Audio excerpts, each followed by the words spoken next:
Lanjutkan kajian tafsir surat Al-Ma'arij yang di pekan lalu kita berhenti di ayat ke-18. Insyaallah kita akan mulai hari ini ayat yang ke-19. Allah Subhanahu wa taala berfirman, "Innal insana khuliqa halu'a." Sesungguhnya manusia itu tercipta dan diciptakan halu'an. Punya sifat yang gampang sekali berkeluh kesah, pelit alias medit nggih. Jadi halu itu gampang banget berkeluh kesah, ya. Gampang banget mengeluhkan kondisinya, tapi gak pernah bisa bersyukur. Kalau pas lagi sehat, pas lagi lapang rezekinya nggak pernah bersyukur. Tapi kalau lagi sempit, langsung berkeluh kesah, ngomong ke si A, si B, saya lagi susah, saya lagi ini. Tapi kalau lagi seneng, diem. Boro-boro bersyukur, bersedekah aja enggak. Halo, itu kayak gitu. Ya. Terlalu banyak tuntutan, tapi dia nggak memaksimalkan kewajiban. Haluan juga gampang sekali berkeluh kesah, kikir, pelit. Kemudian di dua ayat setelahnya mempertegas kembali, menjelaskan kembali apa itu haluan yang dimaksud ayat ini. Kata Allah Subhanahu wa taala di ayat yang ke-20, "Idza massahu syarru jazua." Kalau lagi kena kejelekan, keburukan, jazu'an, ya, kathiratul jaza', banyak mengeluhkan kondisi saat tertimpa keburukan, saat tertimpa musibah, atau yang sedang dia harapkan tidak dia raih, ya, itu sudah bisa menyebabkan dia berkeluh kesah. Jadi berkeluh kesah ketika mendapatkan musibah seperti kemiskinan, sakit, hilangnya kesehatan, ya, hilangnya barang yang dia cintai, ya, kemudian juga kehilangan orang yang dia cintai, ya. Tapi nggak ada sikap sabar.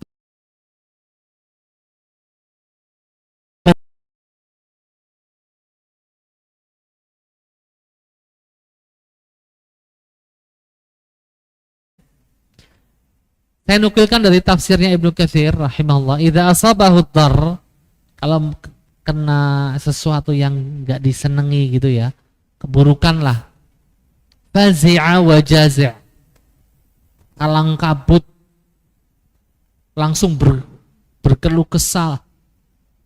Ini kenapa ini seperti terjadi ini kenapa?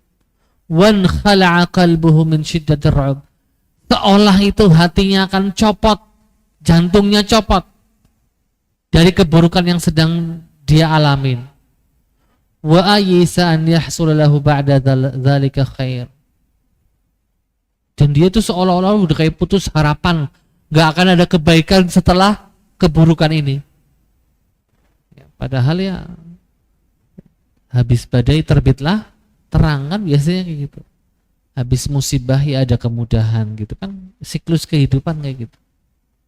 Nah, orang yang haluan itu ibu-ibu, itu kalau sudah tertimpa kesusahan, kemadaratan, entah kehilangan harta, sakit, atau kehilangan orang yang dia cintai, belas sama sekali nggak menunjukkan sikap sabar, tidak menunjukkan sikap ridho dengan takdir Allah.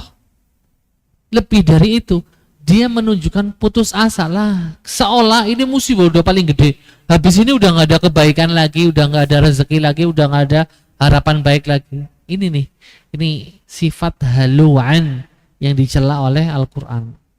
Kemudian di ayat 21 Allah menjelaskan lagi haluan itu seperti apa. Idza massahul khairu manu'a, tapi kalau dapat rezeki nomplok, kesehatannya balik gitu ya, mendapatkan kebaikan gitu. Apalah kebaikan apa?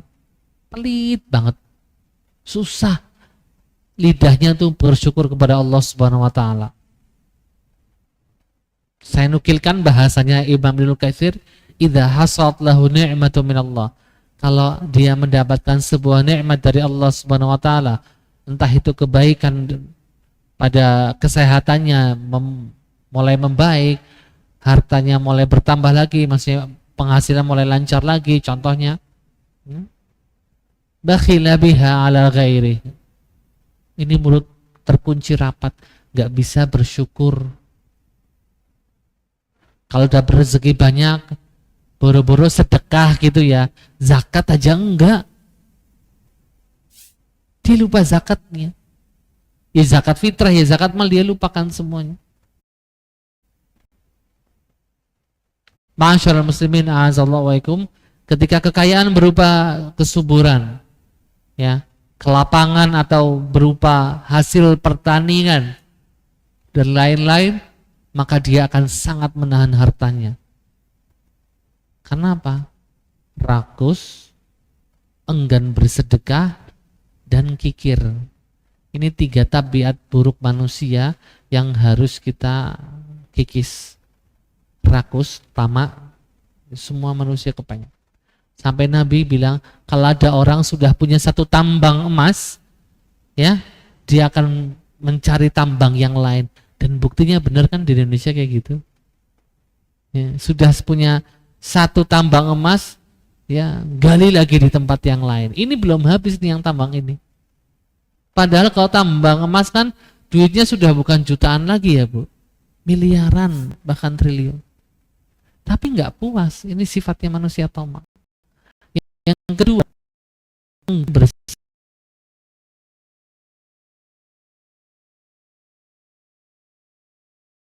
tapi nggak puas, ini sifatnya manusia tamak.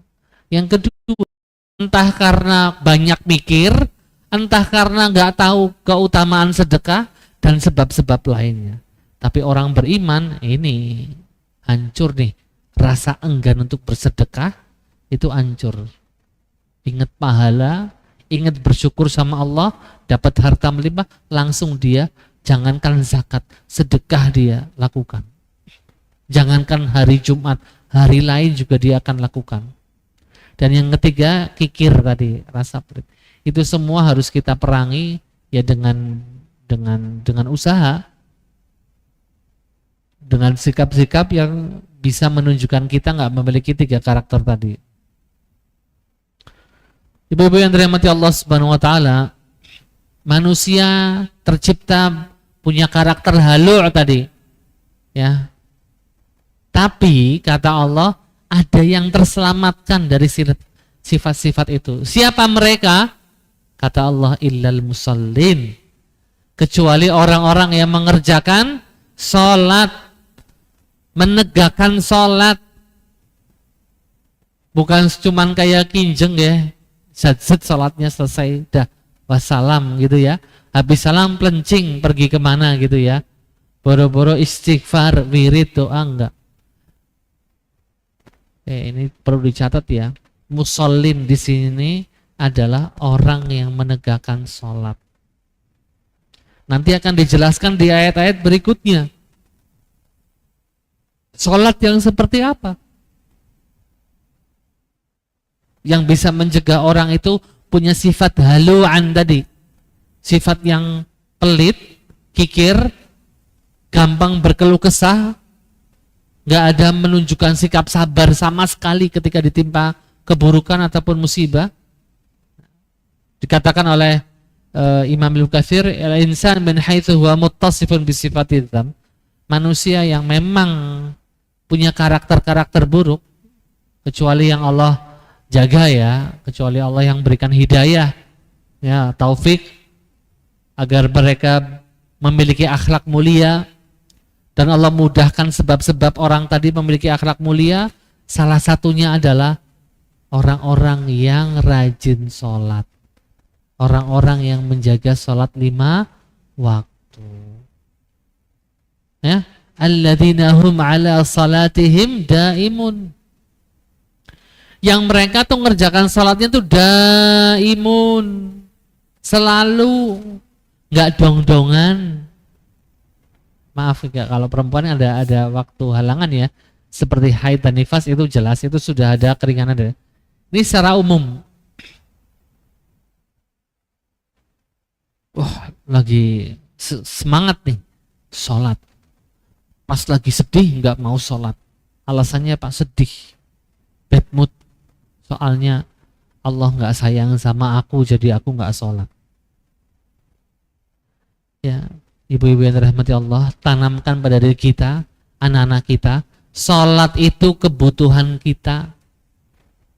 Jangan cuma ngomong sholat mas, kewajibanmu mas, tunaikan. Duduk sama anak itu, ngobrol baik-baik, sholat itu kebutuhan nak. Jelasin. Contohnya nih satu, nak, kita punya 5 indera nih Allah kasih. Kadang kita melakukan dosa nggak sengaja dengan salah satu indera kita. Entah tangan kita, mata kita, omongan kita. Salah satu cara menggugurkannya dengan apa nak? Wudu, sholat, ya kan? Itu kan penggugur dosa. Kadang kita butuh doa sama Allah supaya kita dikuatkan. Salah satunya doa dalam ayat-ayat Al-Fatihah, ya kan? Iyyaka na'budu wa iyyaka nasta'in. Menegaskan ke diri kita, satu-satunya tempat yang paling nyaman dimintain tolong ya Allah Subhanahu wa taala. Makanya otomatis kalau orang khusyuk sholatnya, khidmat sholatnya, tenang sholatnya, ya habis sholat itu sudah otomatis berzikir, habis itu doa. Jadi sholat yang bagaimana? Daimun, mereka selalu mengerjakan sholat, tidak melalaikan. Jadi bukan sembarang ngerjakan sholat. Ya kalau maaf, kalau laki-laki mungkin sholatnya Jumatan dok, sama Idul Fitri, Idul Adha, atau pas lagi Ramadan ya ke masjid ikut raweh, tapi nggak sholat maghrib bu. Ini kejadian unik ya, bukber bersama teman-teman angkatan alumni ini misalnya ya, oh asik ngobrol, sholat maghribnya bubaran, dengar sholat isya, ya udahlah ya kita berhenti dulu, waktunya taraweh. Subhanallah, ingatnya taraweh. Langsung selesai mereka wudhu ke masjid, ikut sholat isya pun sudah masbuk, habis itu ikut taraweh, pulang ke rumah. Lah maghribnya mana? Gimana ini yang kelupaan maghrib pas buka puasa bersama? Ini sering dilalaikan. Ngomongnya apa? Lah saya udah puasa seharian Ustadz. Ya ringanan lah dari agama, masa nggak ada Ustadz? Nggak ada. Sholat 5 waktu, bukan 4 waktu. Karena buka puasa terus nggak sholat maghrib, nggak ada.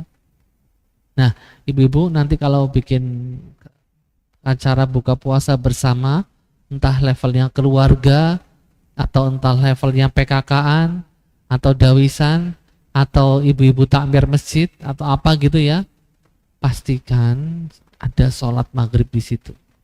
Ada kesempatan orang menunaikan sholat maghrib. Malah lebih bagus dijadwal secara serentak. Dengar adzan, batalin dulu. Pakai minuman apalah. Biasanya kita kolak ya, es buah, yang suka es teh terserah. Kalau yang sudah anti es nggak bakal minum es dulu. Ini dibatalin dulu, sudah ambil air wudhu, sholat berjamaah maghrib. Jadi sholatnya dipercepat saat nggak nunggu iqomah, ya nggak apa-apa, percepat. Daripada nanti dengar azan cul, ya sepiring habis mangkoknya, kuahnya apa, jusnya, buahnya, dah kenyang banget duduk. Udah kenyang banget, aduh nantilah. Nanti bu sebentar bu, nih aku mandan ngantuk, yaudah. Pas dengar ada remang-remang mau adzan isya, baru bingung, ayo sholat cepet, udah mau isya. Nah itu mengantisipasi, karena biasanya ya bu, Yang masih muda-muda ini buka puasanya itu luar biasa. Tapi kalau yang sudah di atas 40, di atas 50 biasanya buka puasanya ya sekedar. Mereka berbuka nggak sedang balas dendam.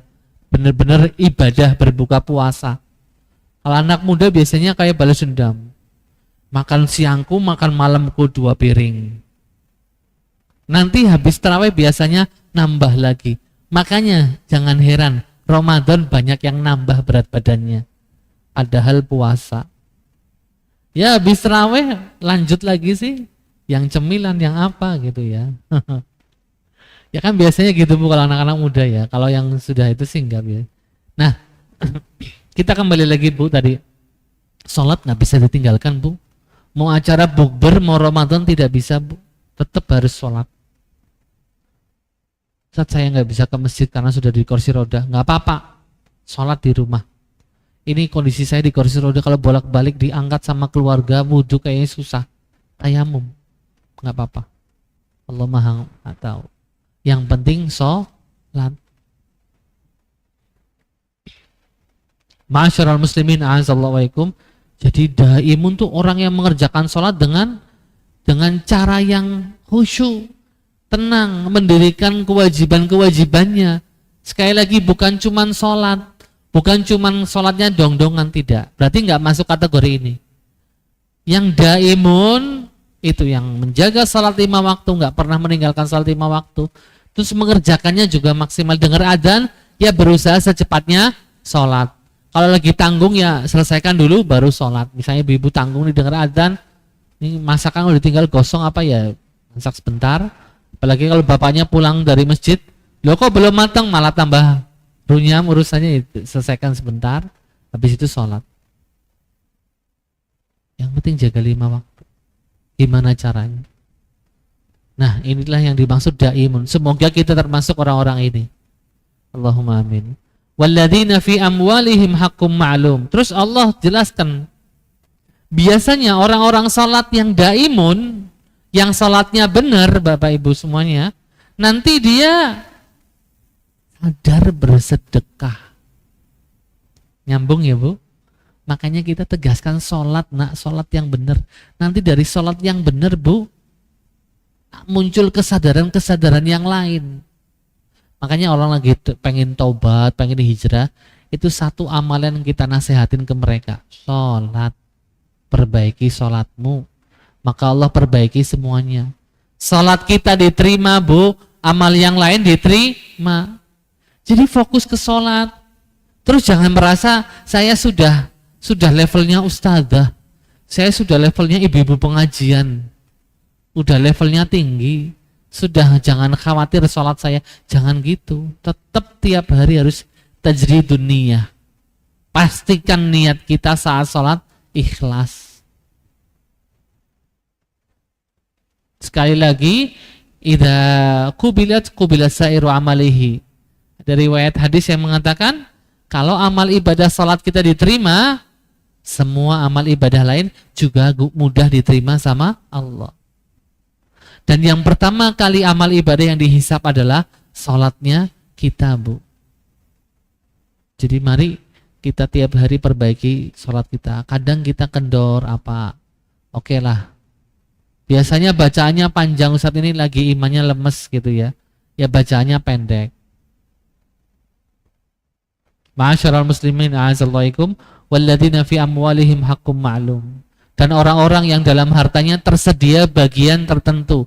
Haqqum ma'lum maksudnya bagian tertentu, di hatinya sudah meniatkan ini buat zakatku, ini sedekahku. Kalau dalam tafsir riwayat lain bukan cuma zakat, tapi juga bagian keluarga. Aku nih udah nyisikan uang sekian, mau ketemu adekku yang di kota sana udah lama, kondisinya juga pas-pasan, ini saya nyisikan dari uang saya harian. Buat apa? Memberi. Dia dapat pahala sedekah, dapat pahala silaturahmi. Jadi yang berbagi dengan keluarga terdekat itu pahalanya double. Pahala silaturahmi dan pahala sedekah. Masyarul muslimin, jadi hakum ma'lum itu bagian yang sudah disiapkan untuk kewajiban zakat dan juga sedekah. Dalam tafsir lain menyebutkan bagian untuk silaturahmi. Ya. Oh, ini mau berkunjung ke kakak. Saya ngumpulin duit dulu. Dengan uang ini beli tiket pulang pergi dan lain sebagainya, sama oleh-olehnya, sama salam tempelnya. Ya. Kenapa, Mbak? Ya kan biasanya ada salam tempel ya. Biasanya kalau ke yang lebih muda gitu ya, atau yang lebih tua. Kemudian lisa ili wal mahrum. Nah, harta yang disisihkan ini untuk siapa saja? Sedekahnya untuk siapa saja? Untuk sa'il dan mahrum. Sa'il ini orang-orang miskin yang suka minta. Kalau mahrum ini orang yang juga kategori fakir miskin tapi nggak minta-minta. Ya. Jadi dua-duanya membutuhkan. Cuman bedanya as-sa'il itu minta. Kalau mahrum tidak mau minta. Kondisinya lagi gemetaran, lapar, nggak bakal minta nasi sama siapapun. Nah, kita dalam agama itu diarahkan utamakan orang-orang yang mahrumin ini. Orang-orang yang kita lihat aman-aman aja sih, nggak pernah minta, padahal dia tiap pagi berjibaku. Habis sholat subuh, bahkan sebelum sholat sudah nyiapin adonannya. Habis sholat goreng ini, goreng itu, jualan di pasar. Yang laku nggak seberapa. Padahal dia butuh buat belanja, uang saku sekolah, suami udah nggak ada. Nah, yang model-model seperti ini bisa dikategorikan mahrum. Itu yang kita dahulukan beri. Saya jelaskan kategori mahrum dan sa'il di surat Az-Zariyat ayat 19. Mungkin Bapak Ibu sudah pernah mendengar tafsirnya, atau nanti ada yang membuka di surat Az-Zariyat ayat 19. Wa fi amwalihim haqqun lis-sa'ili wal mahrum. Ayat ini nguatin ayat yang sedang kita bahas, yaitu ayat 25 dari surat Al-Ma'arij. Dikuatkan sama surat Az-Zariyat ayat 19. Ini menguatkan hukum yang dikuatkan lagi, ditekankan lagi, bahwasanya harta yang ada kita miliki sebagian itu punya hak orang-orang miskin, orang-orang yang membutuhkan. Baik yang sa'il, peminta, yang orang yang memang berani meminta, atau yang mahrum, yang bahkan tidak meminta-minta bagian mereka.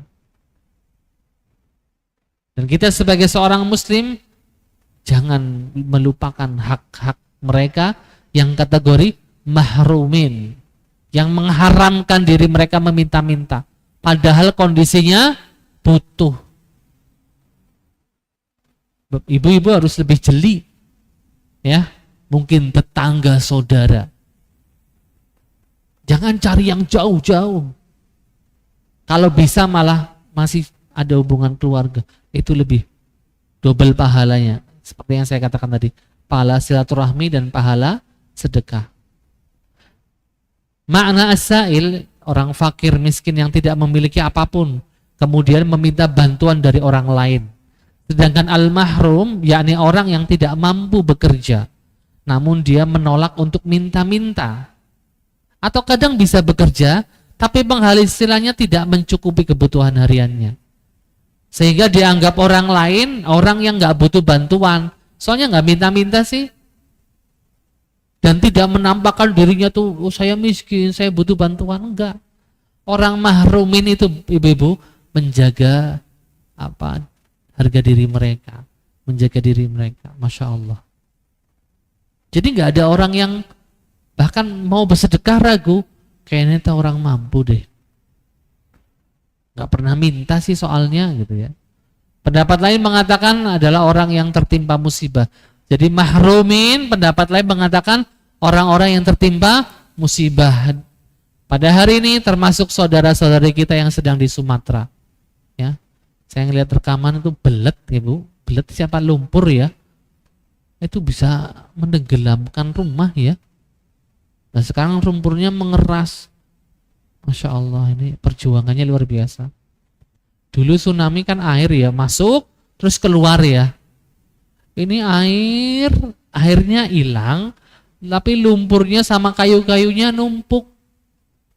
Jadi musibahnya lebih berat ini. Semoga ya kita doakan saudara-saudari kita di sana masih bisa menguatkan iman mereka. Masya Allah. Kadang kalau saya ngelihat tuh kemarin, sedih saya. Diri saya sendiri gimana menunaikan sholat. Di sana orang mau sholat bingung, nggak ada pakaian ganti. Akhirnya wudhu dengan baju seadanya. Ya Allah. Sholat dengan kondisi kayak gitu. Kita masjid karpetnya wangi. Nangis saya ngeliat gitu, ya Allah, ngeri. Hancur semua rumahnya, Bu. Ngumpulin bertahun-tahun. Anaknya hilang, suaminya hilang. Dia masih sholat. Dengan mukena yang kotor, masih kena lumpur. Sholat, Bu, masih. Masya Allah. Itu yang seperti itu tuh negur kita. Jangan cuman jadi tontonan doang. Wih, ini masih sholat ya, keren. Jangan cuman gitu. Coba resapi kejadian ini. Apa ibrohnya buat kita? Mau ke masjid rawehan, beli mukena dulu dong yang model baru. Apa kata orang kalau aku nggak pakai mukena model baru? Ya Allah, ini nih contoh. Ibu di sana, saya lihat rekamannya di media sosial. Sholat, nggak beralaskan karpet atau sajadah, sholat dengan mukena seadanya. Masya Allah. Masyaallah muslimin, jadi mahrumin, orang yang nggak pernah meminta-minta padahal kondisinya membutuhkan. Yang kedua di tafsirnya yang sedang tertimpa musibah. Jadi kalau ibu mendonasikan untuk korban bencana Sumatera, ya ibu sudah insya Allah masuk orang-orang yang mendonasikan harta untuk orang-orang mahrumin ya. Karena mereka juga sebagian mereka dikasih, kemarin saya lihat juga rekamannya dikasih uang nolak. Enggak, saya butuh makanan bayi buat anak kecil. Saya butuh baju buat saya. Kemarin saya dapat baju dasar semua buat istri saya. Saya butuh buat saya sama anak-anak saya. Dikasih uang, Bu, setumpuk uang. Butuh makanan. Yang lagi dibutuhkan itu. Masya Allah ya. Semoga Allah segera mengentaskan mereka, memudahkan mereka menjalani semua ini. Kemudian selanjutnya, walladzina yusaddiquna biyaumiddin. Nah, orang-orang yang tadi sholatnya daimun, mereka itu punya iman, punya percaya, punya keyakinan bahwa semuanya akan dihisab. Biyaumiddin, di hari kiamat. Makanya walladzina yusaddiquna biyaumiddin, orang-orang yang percaya hari pembalasan, hari kiamat. Mereka nggak ragu. Mereka mau dikatakan alim sobat tetap sholat. Aku mau sholat dulu. Sholat tiap hari, Bu. Besok lagi apa, Bu? Ini kan lagi asik, lagi acara. Karena dia punya percaya semuanya akan dihisap. Tuh. Jadi orang yang tadi sholatnya daimun, ya, mereka suka berbagi, suka sedekah. Terus mereka punya iman, ya, tidak meragukan adanya hari kiamat. Jadi mereka pasti sholatnya daimun. Terus yang berikutnya, walladzina hum min adzabi rabbihim musyfiqun. Dan orang-orang yang mereka itu takut dengan azab Allah, khawatir. Ada yang merasa aman dari azab Allah? Orang-orang zalim, orang-orang kafir merasa aman. Kita orang beriman enggak. Makanya hati-hati banget, jangan sampai maksiat. Berusaha semaksimal mungkin lingkungan kita juga bersih dari praktek-praktek maksiat, dosa besar. Orang muslim seperti itu. Makanya enggak ada orang muslim yang imannya waras itu ya, Bu, cuek dengan kondisi maksiat yang ada di sekitar rumahnya. Minimal memberikan teguran, bertanya, nggak bakal cuek. Bukannya kepo. Loh, itu ibu-ibu perasaan janda ya. Terus apa yang nginep di sana ya? Kakaknya atau bapaknya atau siapanya? Ditanya, ternyata masih calon. Maka kemudian perwakilan warga menghimbau jangan di situ, nginepnya di tempat lain. Ini bukan berarti orang Islam itu suka ngurusin urusan, bukan. Karena iman yang waras itu anti ada praktek maksiat, nggak suka, nggak bakal diem gitu kayak tutup, nggak, akan berusaha sebisa mungkin. Walladzina hum min adzabi rabbihim musyfiqun. Jadi yang tadi salatnya daimun, Bu, mereka punya khawatir, punya rasa takut. Padahal mereka rajin salat loh ya, Bu. Rajin sedekah, ngajinya juga oke. Tapi punya musyfiqun, punya rasa al-wajil, rasa takut. Takut amal ibadahnya belum diterima, belum maksimal terus nggak diterima, ya. Takut kena azab Allah, takut kena neraka. Jadi terus kalau orang, Bu, punya rasa takut akan azab, maka dia berusaha menjalani kebaikan terus. Nggak akan bermudah-mudahan bermaksiat. Kalaupun tergelincir di maksiat, langsung segera taubat. Ini indahnya punya rasa takut sama azab Allah. Tapi kalau nggak punya rasa takut sama azab Allah, ya jangan tanya, Bu. Bantuan, donasi buat orang kena bencana aja bisa disikat. Ya nggak punya rasa takut sama azab Allah.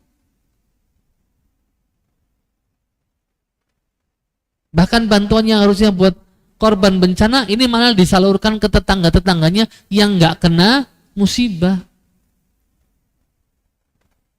Dan terjadi kan di negara kita ini kemarin sempat viral. Karena dia bukan termasuk orang-orang yang musyfiqun, orang-orang yang punya rasa takut dengan azab Allah. Nggak tahu rambu-rambu merah, hijau, bablas terus, Bu. Inna adzaba rabbihim ghairu ma'mun. Karena sesungguhnya azab Allah Subhanahu wa taala itu nggak ada yang bisa merasa aman. Ma'mun itu merasa aman dari azab Allah. Nggak ada yang merasa, nggak ada yang pantas, Bu, di antara kita yang pantas untuk merasa aman dari azab Allah, nggak ada. Ma'asyiral muslimin, a'azallahu wa iyyakum.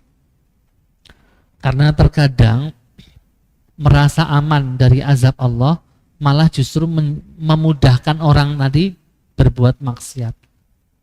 Bahkan ketika menzalimi orang nggak pakai mikir, bablas terus menzalimi. Ya kayak tadi kejadian yang sangat memalukan. Donasi bantuan buat korban bencana malah diambil.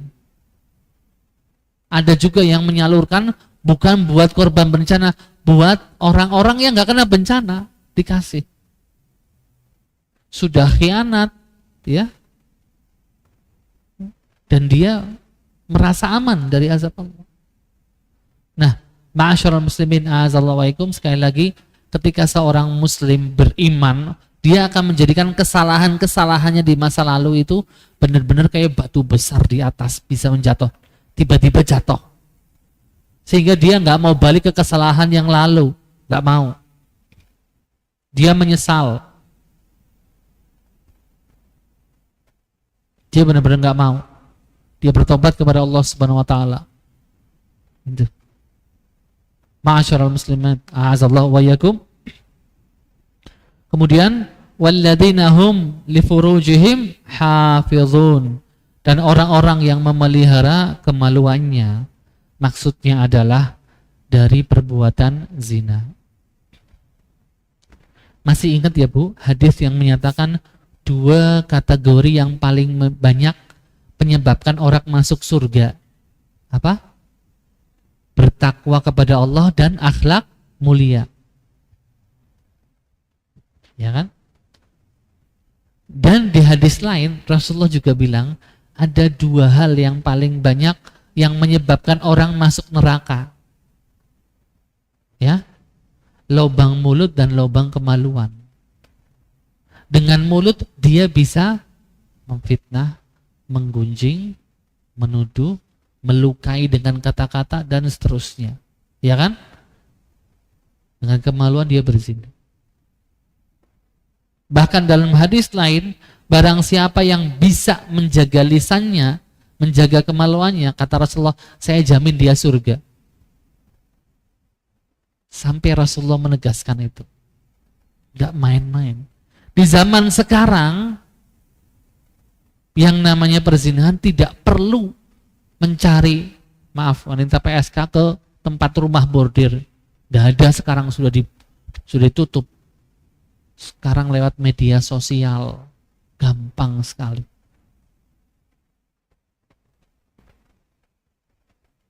Dengan jasa-jasa yang seolah itu jasa biasa, ternyata di balik itu prostitusi.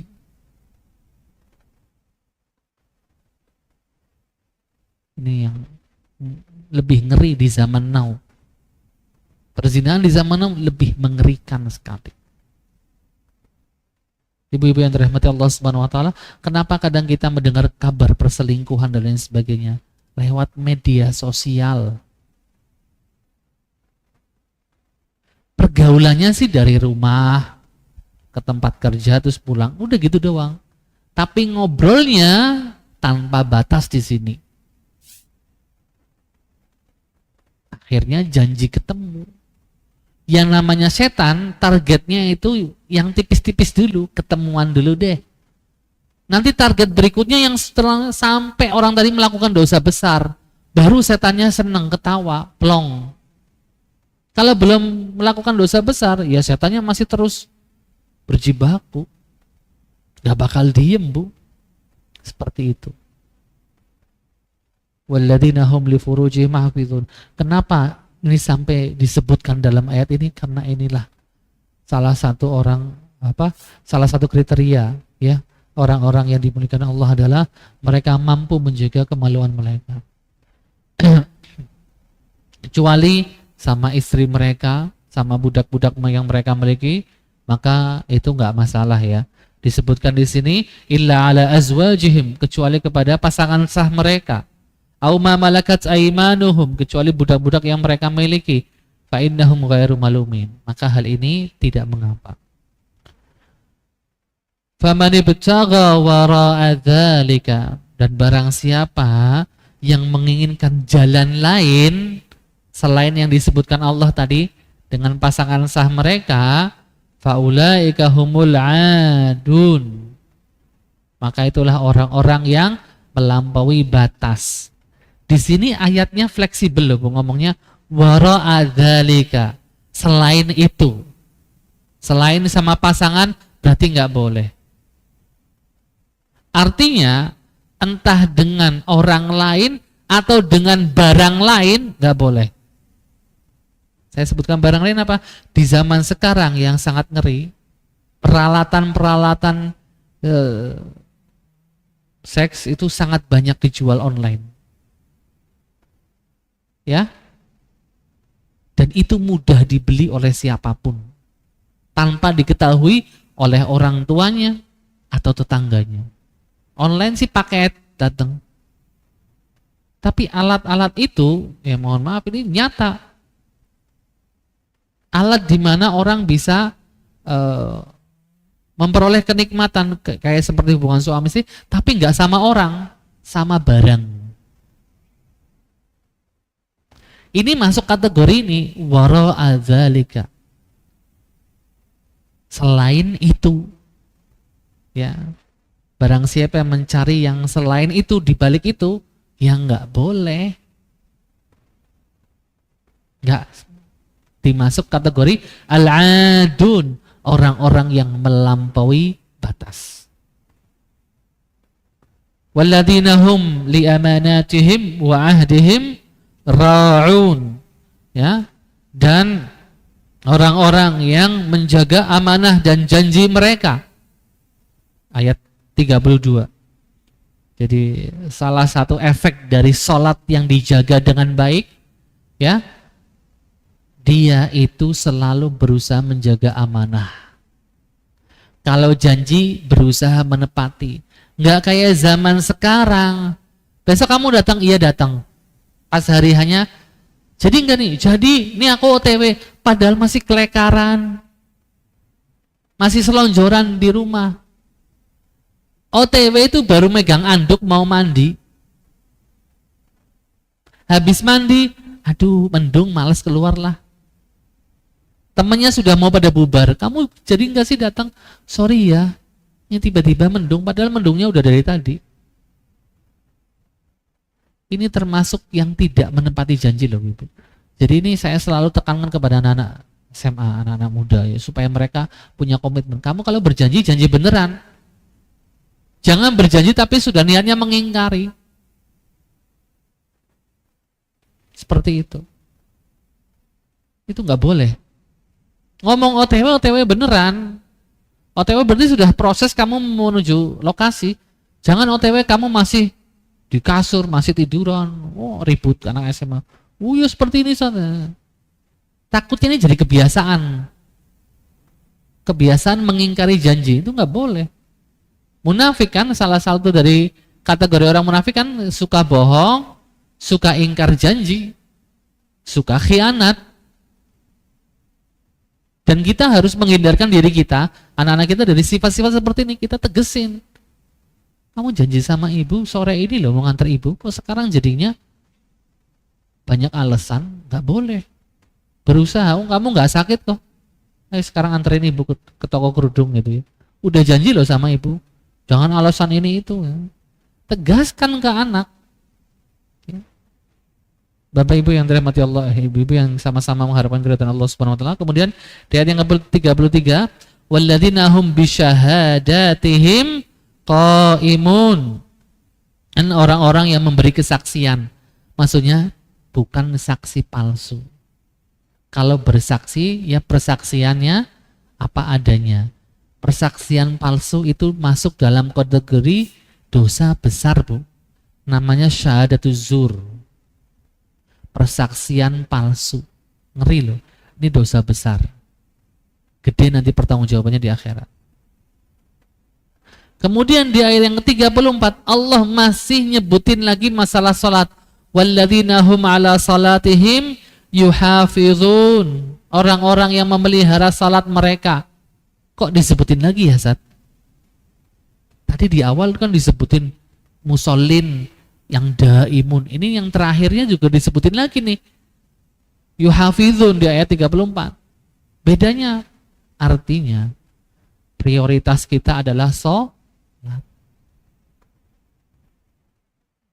Urutan kayak gini Bu. Ya, narasi seperti itu mengarahkan kita supaya kita punya perhatian sama masalah sholat. Kalau kita punya perhatian masalah sholat, bukan cuma berusaha melaksanakan sholat, tapi di rumah kita sudah juga menyiapkan buat tempat sholat yang suci. Nggak harus desain, nggak harus bikin musola, nggak. Yang penting ada tempat buat kita sholat. Kalau perempuannya mungkin di kamarnya gitu ya. Kemudian kalau komunitas muslim banyak sampai ratusan rumah, kok sampai nggak ada masjid musola? Ya mereka gimana caranya bekerja sama bikin musola atau langgar atau bahkan masjid untuk memfasilitasi 750 kakak muslim misalnya. Lah masa 750 kakak muslim di situ adem ayem tanpa musola, tanpa masjid, harusnya kan tergerak. Karena apa? Mereka menjaga sholat, otomatis butuh fasilitas sholat. Orang yang perhatian sama sholat, insya Allah Bu, biasanya dia care sama masjid, perhatian sama masjid, entah itu laki maupun perempuan. Tempat wudunya ibu-ibu kok masih terbuka kayak gitu ya? Hubungi takmirnya, usul. Ya nih Bu, kita belum ada dana. Ya sudah, nanti ibu-ibu mau urunan khusus buat tempat wudunya ibu-ibu biar tertutup. Dia diperhatian ke situ. Karena mungkin nanti pas tarawih ibu-ibu juga ikut di sana, jadi tempat wudunya. Jadi yuhafizun atau daimun terhadap sholat itu bukan cuma ibadah, tapi dia juga sampai memperhatikan apa yang dibutuhkan untuk sholat. Itu sampai ke level itu Bu. Kalau di pemilik perusahaan biasanya memberikan waktu istirahat pas di waktu sholat, diperpanjang. Sekalian ada waktu untuk istirahat, sholat, dan makan. Jadi pegawai-pegawai yang muslim tidak meninggalkan sholat. Itu sampai ke level itu, sampai pemilik perusahaan yang muslim, yang yuhafizun sholatnya, yang sholatnya daimun, dia akan berusaha memberikan jeda waktu untuk para pegawai untuk sholat. Ulaika fi jannatin mukramun. Kemudian kita masuk ke ayat yang terakhir hari ini, ayat ke-35. Ulaika fi jannatin mukramun. Orang-orang yang tadi disebutkan karakternya, Bu, mereka orang-orang yang di sorga, dimuliakan sama Allah Subhanahu wa ta'ala. Fi jannat, di surga-surga. Mukramun, dimuliakan. Ya, karena orang masuk surga berarti dimuliakan oleh Allah Subhanahu wa ta'ala. Ma'asyiral muslimin, a'azallahu wa yakum. Sekali lagi, awalnya Allah bilang kecuali orang-orang yang sholat. Sholat yang bagaimana terus dijelasin sama Allah. Di terakhirnya Allah juga bilang kembali lagi orang-orang yang menjaga sholat. Hal ini menunjukkan perhatian ekstra kita ya kepada sholat ya, serta isyarat dari Allah lewat Al-Quran tentang mulianya sholat, pentingnya sholat buat kita. Jadi nggak main-main sampai diulang. Kemudian baru Allah akhiri dengan firman-Nya ulaika fi jannatin mukramun. Nah, ayat 36 sampai terakhir ini sudah tema lain, insyaallah kita akan selesaikan di pertemuan berikutnya. Ibu-ibu yang dirahmati Allah Subhanahu wa taala, tadi ada yang terlewat di firman Allah yang walladzina hum bisyahadatihim qaimun ya, ayat 33 ya, orang-orang yang memberikan kesaksian, orang-orang yang menjaga kesaksiannya itu tetap jujur, bukan kesaksian palsu dan tidak menyembunyikan sedikit pun. Ya, ada orang yang bersaksi setengah-setengah karena kalau semuanya takut dianya kena sih. Harusnya kalau bersaksi semuanya aja apa adanya. Katakan jujur walaupun itu pahit ya. Wa may yaktumha fa innahu atimun qalbu. Karena yang menyembunyikan sebuah persaksian yang dibutuhkan, kata Allah, athimun qalbuhu ya. Maka sesungguhnya dia telah berdosa hatinya. Jadi memang masalah persaksian ini penting kita kemukakan apa adanya. Wallahu a'lam bissawab. Ini yang bisa kami sampaikan tentang tafsir surat Al-Ma'arij bagian kedua. Tadi saya berharap bisa menyelesaikan tapi ternyata selesai di ayat yang ke-35. Insyaallah kita kembali lagi di tafsir surat Al-Ma'arij bagian terakhir di pertemuan berikutnya. Terima kasih atas perhatiannya. Mohon maaf jika ada salah kata dan silakan mungkin ada ibu-ibu yang mau memberikan pertanyaan ataupun masukan. Boleh silakan. Monggo Ibu. Ada dua tuh langsung. Ya, silakan.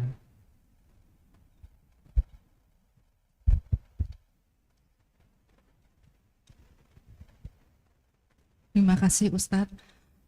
Saya ingin menanyakan bahwa untuk fenomenal sekarang ini kan ada bencana di Aceh dan di Sumatera. Kalau menurut Ustadz ini adalah suatu takdir ataukah memang ada orang-orang yang merusak alam? Bagaimana hukumnya dengan yang merusak alam ini sehingga bisa menimbulkan bencana? Demikian pertanyaan kami. Langsung pertanyaan kedua tadi ibu sebelah sini.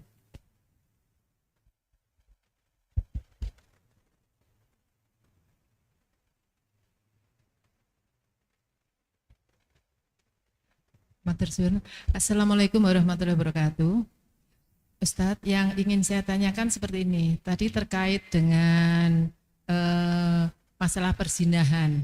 Itu ada di suatu kos, itu pernah ditangkap anak-anak mahasiswa itu melakukan perzinahan. Kemudian di sekitarnya itu tidak dihakimi tapi langsung dinikahkan. Nah, seperti itu bagaimana hukum yang menikahkan, karena mungkin rukunnya belum dipenuhi tapi langsung itu dinikahkan begitu saja. Kemudian setelah dinikahkan memang pasangan itu bisa hidup lebih bagus lagi, istilahnya dia sudah tobat seperti itu. Itu bagaimana? Terima kasih. Wassalamualaikum warahmatullahi wabarakatuh. Waalaikumsalam warahmatullahi.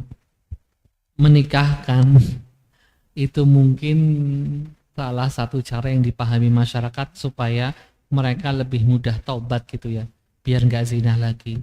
Ya semoga cara yang seperti itu memang bisa memberikan hasilnya ya. Cuman apa hukumnya? Tidak ada hukumnya dalam agama yang ketahuan berzina wajib dinikahkan, tidak ada. Nggak ada. Ini ketahuan saat kita harus nikahkan, tidak. Tapi yang mau dinikahkan berarti mungkin komitmen mau bertobat. Kita husnuzonnya ke sana, Bu. Seperti itu. Ya. Dan yang kedua, tadi kalau tempat kos-kosan ketahuan seperti itu, ya minimal pemilik kos sudah memberikan aturan. Ini kos putri, jangan ada putra ya, gitu. Ya udah nggak apa-apa. Soalnya kadang ada mahasiswa putra masuk kos putri pakai mukena. Loh beneran ini kasus ada. Pakai mukena. Tapi terus temennya curiga, kok jalannya kayak gitu ya gitu. Terus pakai mukena, terus mukanya sambil tutupin kayak gini loh. Megang mukena tutupin kayak gitu. Terus cadaran ngapain? Mungkin kita perempuan semuanya ya. Masuk ke rumah teman, ke kamar temannya itu. Sebegitunya ya Bu, seniat itu ya. Demi maksiat. Ya. Jadi ya itulah fenomena remaja ya. Makanya kita berdoa, kan salah satu doa yang diajarkan Bu, Allahumma tahhir qalbahu wa hassin farjau. Ya Allah, sucikan hati anakku dan jagalah kemaluannya, maksudnya jagalah syahwatnya supaya nggak gampang melakukan perbuatan zina. Itu perlu. Kita sebagai orang tua perlu mendoakan. Jadi seperti itu ya Bu, nggak ada hukumnya harus menikahkan, tidak ada. Cuman itu mungkin hukuman sosial buat pelaku tadi mungkin ya. Dan semoga dari hukuman sosial tadi kedua pelaku tersebut bertaubat. Gitu Bu. Oh bukan di KUA. Oh bukan di KUA.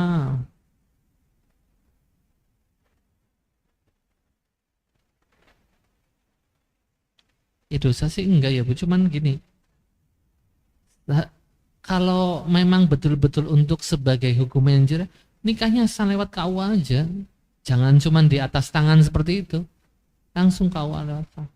Takutnya kalau kayak gitu malah buat mainan lagi sama pelakunya tadi. Yang sah. Jadi statusnya itu di KTP yang tadinya mahasiswa jadi pelajar jadi kawin, statusnya sudah kawin. Begitu Bu ya. Jadi jangan siri. Kalau siri saya masih setengah-setengah ya. Walaupun syaratnya mungkin dipenuhin. Ada saksinya enggak, ada walinya perempuan enggak datang, ada walinya datang. Kasih mahar enggak pihak lakinya? Enggak ngasih mahar, ya enggak sah berarti Bu. Kan harus pakai mahar. Ya semampunya dialah apa maharnya. Ada saksinya, ada walinya karena itu perempuan. Nah, terus ada nanti kayak hakimnya lah, perwakilan dari KUA siapa. Itu harus ada seperti itu. Nanti kalau memang sudah sah tinggal laporan aja ke KUA, nanti ada pendaftarannya. Mendaftarkan pernikahan siri itu ada kalau nggak salah caranya Bu. Seperti itu ya Bu. Jadi jangan cuman kayak tadi kemasyarakatan doang, jangan. Itu eman itu ya. Itu setengah-setengah doang. Malah nanti jadi takutnya lebih madorot. Ya, wallahu alam. Dekat kampungnya Ibu. Oh, di Jogja ya. Baik. Tadi pertanyaan dari Ibu yang pertama, korban bencana, bencana ini terjadi karena takdir Allah, betul, sudah takdir Allah. Tapi kan Allah juga bilang, "Zaharal fasadu fil barri wal bahr bima kasabat aydin nas." Telah muncul kerusakan di muka bumi karena ulah manusia. Jadi kalau ada musibah, biasanya biang keroknya ya manusia, nggak murni alam. Ini hujan deras, emang hujan deras baru sekarang. Hujan deras dari zaman dulu kan, Bu. Nah, faktor penggundulan hutan ada. Banyak ahli yang bilang ini karena faktor penggundulan hutan yang tidak dibatasi, yang berlebihan. Makanya banjir tahun ini tuh banjir lumpur karena pohon-pohon yang tadinya menahan tanah tadi. Terus pertanyaan berikutnya tadi, apakah orang-orang yang melakukan deforestasi atau menggunduli hutan, membabat habis hutan tanpa aturan, tanpa rambu-rambu sampai menimbulkan bencana berdosa? Iya. Yang mengizinkan bertanggung jawab. Berapa nyawa melayang, Bu? 900 nyawa lebih melayang. Silahkan dijawab nanti pertanyaannya Allah. Tapi kalau memang pembabatan itu tanpa izin, ilegal, ya sudah, berarti pelakunya mereka. Tapi kalau mereka mengatakan, oh saya dapat izin, nah yang mengizinkan itu juga kena. Juga kena, Bu, yang memberi tanah. Ya, karena memang musibah kali ini memang beberapa pihak menyatakan tidak murni karena hujan, karena ada penggundulan hutan. Buktinya habis banjir terbitlah kayu-kayu gelondongan, kan gitu. Kalau banjir ya sudah, airnya surut kan surut ya, Bu. Ya ada lumpur sedikit ya wajar ya. Tapi ini lumpurnya melebihi batas wajar.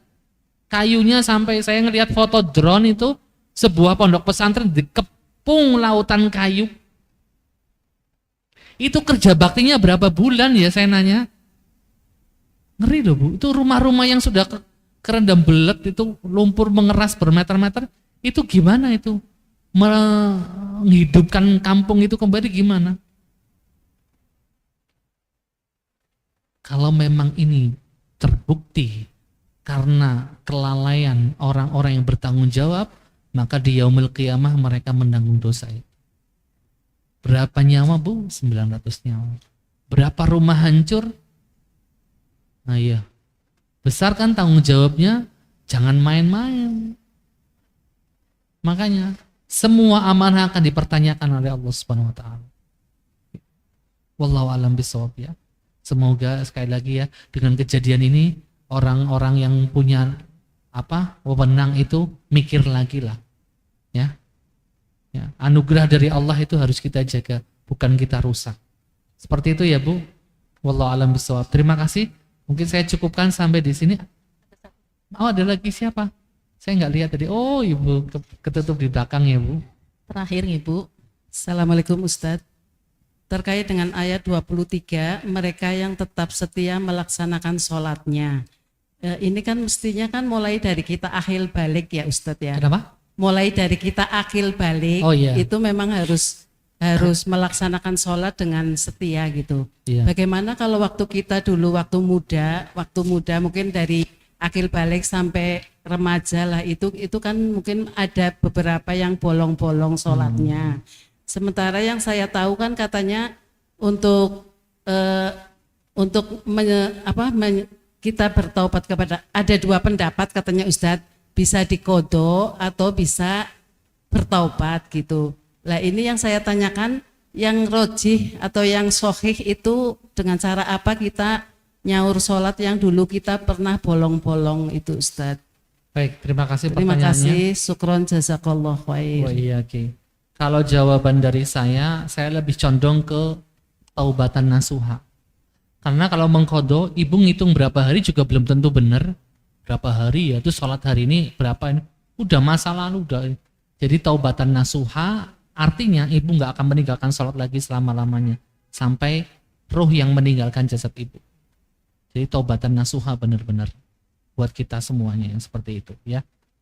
Nah, kalau yang kodok saya nggak memandang itu pendapat yang kuat ya. Wallahu a'lam bishawab. Terima kasih.